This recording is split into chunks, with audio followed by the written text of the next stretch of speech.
एगो लइका परल बा पीछे जान पीछे ओढ़नी सड़क के पीछे जान ओकरा चलते चल मुश्किल डगर हो जाई।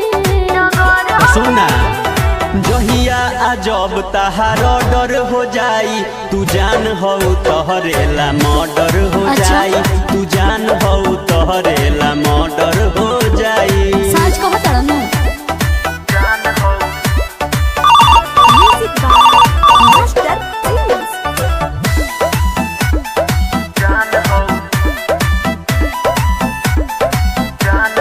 कहतानी तबो करना इलाज करेला खाली झूठो के जान रंगा बाज बनेला। तोरा का लागत रे सब बुझतानी बुझालो बात बात हमार कोई नजर ना उठाई साचो देहन तहराए जान ओकरा के गोर पगिराई।